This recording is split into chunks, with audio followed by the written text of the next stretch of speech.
There's no such thing as work-life balance. None!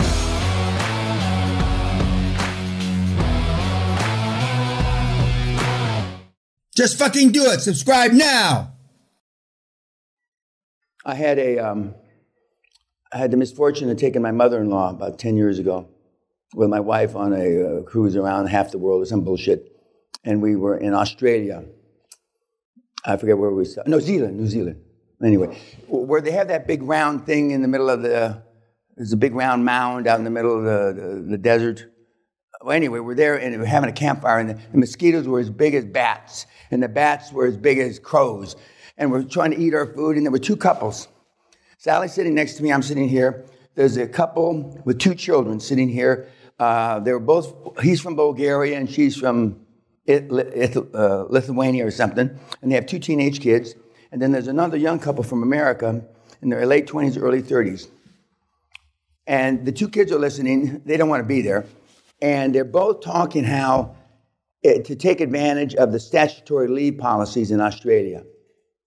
They spent the whole motherfucking dinner talking about you can cross sick days over these days, over mandatory days, and you can eke out 3 more days off. And Sally is kicking me. Well, I don't know if you can show, but anyway, on the boat we just got off, but I have a big bloody mark here from Sally kicking me under the table to be quiet.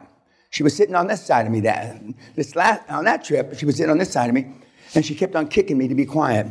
And then finally I couldn't take it anymore. When dessert came, I just said, do you realize what kind of example you're setting for these two fucking teenage kids, you fucking shitbags?